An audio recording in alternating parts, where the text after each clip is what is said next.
Tugasan 2 Persembahan bagi GPPP 1092.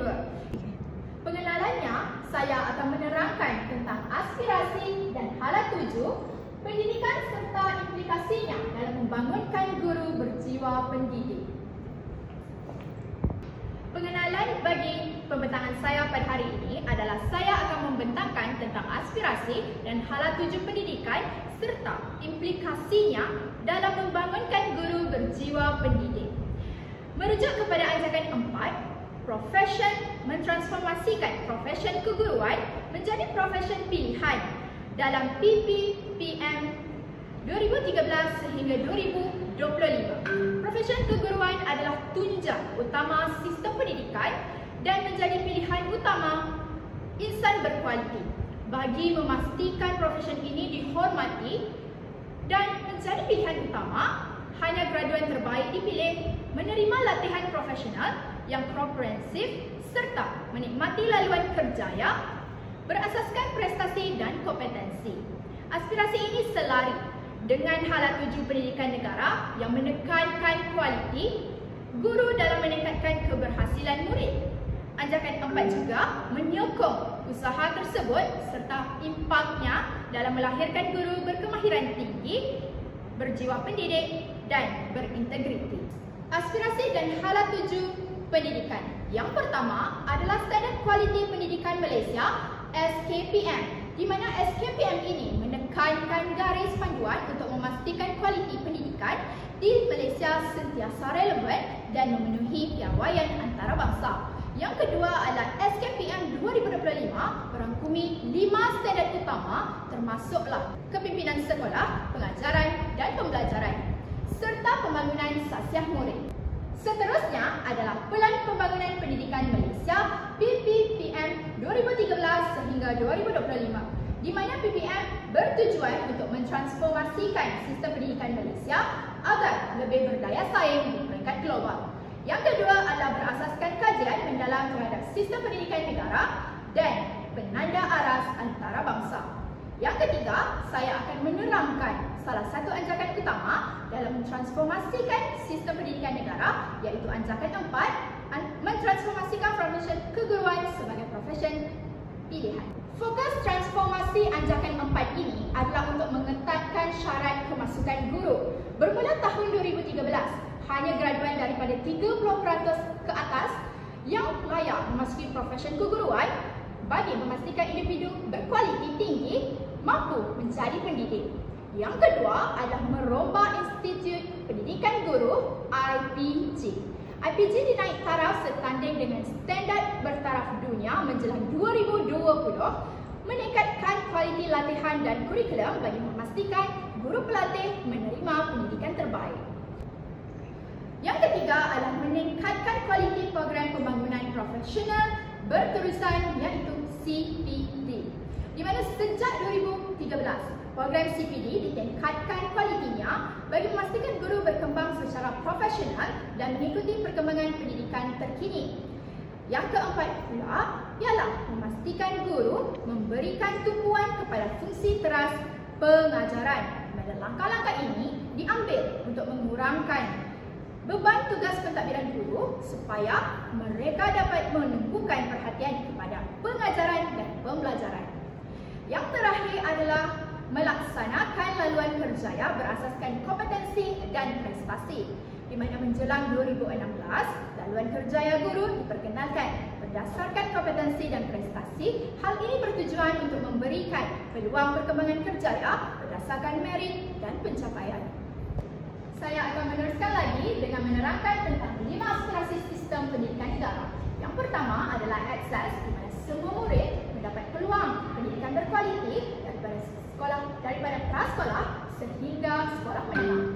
Yang kedua adalah kualiti negara, di mana meningkatkan tahap pengajaran dan pembelajaran untuk hasil yang lebih baik, termasuk dalam pentaksiran antarabangsa dan PISA dalam tempoh 15 tahun menurut Kementerian Pendidikan Malaysia 2013. Yang ketiga adalah equity, di mana setiap murid tanpa mengira latar belakang mendapat pendidikan yang sama rata sebanyak 50%. Pengurangan dalam jurang pencapaian bandar luar Bandar Sosioekonomi dan Gender menjelang 2020. Yang keempat pula adalah kesatuan atau perpaduan sistem pendidikan, di mana memupuk perpaduan nasional seperti perkongsian pengalaman dan nilai dalam kalangan murid dengan menghargai kepelbagaian budaya. Yang kelima pula adalah kecekapan, di mana sumber pendidikan digunakan secara optimal mengikut peruntukan sedia ada. 6 aspirasi murid, di mana yang pertama adalah kemahiran memimpin. Murid dilatih menjadi pemimpin yang berwibawa. Yang kedua adalah kemahiran diri bahasa, di mana penguasaan bahasa Melayu dan bahasa Inggeris dipertingkatkan. Yang ketiga adalah etika dan kerohanian, di mana kita perlulah memupuk nilai murni dan integriti. Yang keempat, identiti nasional, di mana cintakan negara dan memahami sejarah serta budaya Malaysia. Yang kelima adalah kemahiran berfikir, di mana ini adalah untuk membentuk pemikiran yang kritis, kreatif dan inovatif. Yang terakhir adalah pengetahuan, di mana ilmu asas dan kemahiran moden perlulah dikuasai dengan baik. Bukan itu sahaja, saya akan menerangkan tentang implikasi dalam membangunkan guru berjiwa pendidik.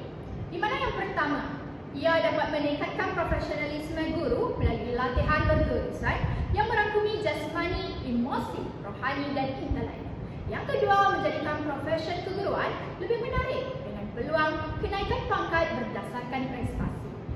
Yang seterusnya adalah memperkukuhkan budaya pembelajaran sepanjang hayat dalam kalangan guru dan murid bagi mewujudkan individu yang berilmu pengetahuan.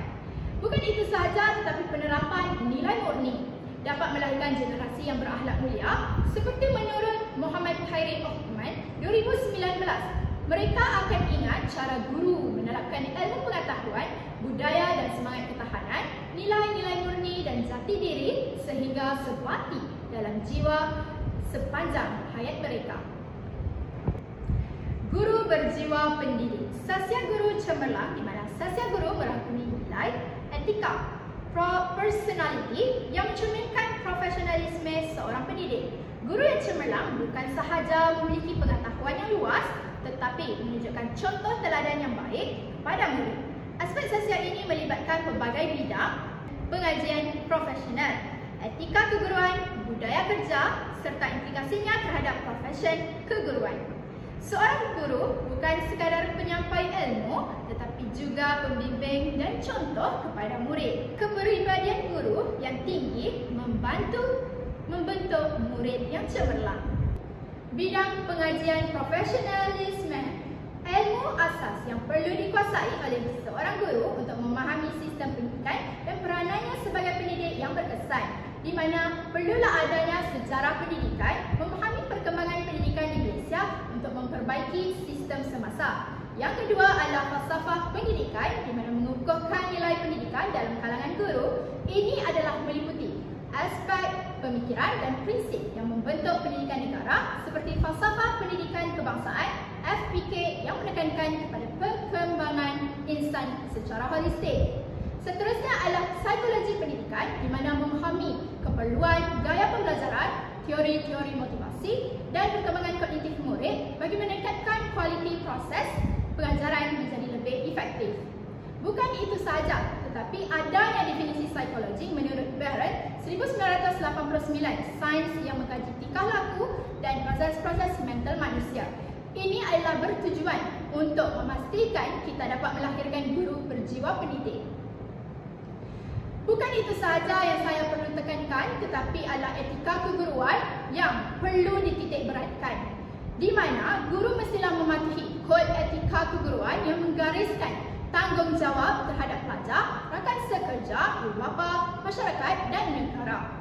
Merangkumi aspek disiplin, integriti, profesionalisme dan komitmen dalam menjalankan tugas sebagai pendidik. Budaya kerja KPM, di mana ia dapat menggalakkan budaya kerja yang produktif dan inovatif. Ini merangkumi prinsip kerja berpasukan, inovasi dalam pendidikan dan pengajaran kepada kepatuhan dasar polisi pendidikan Malaysia.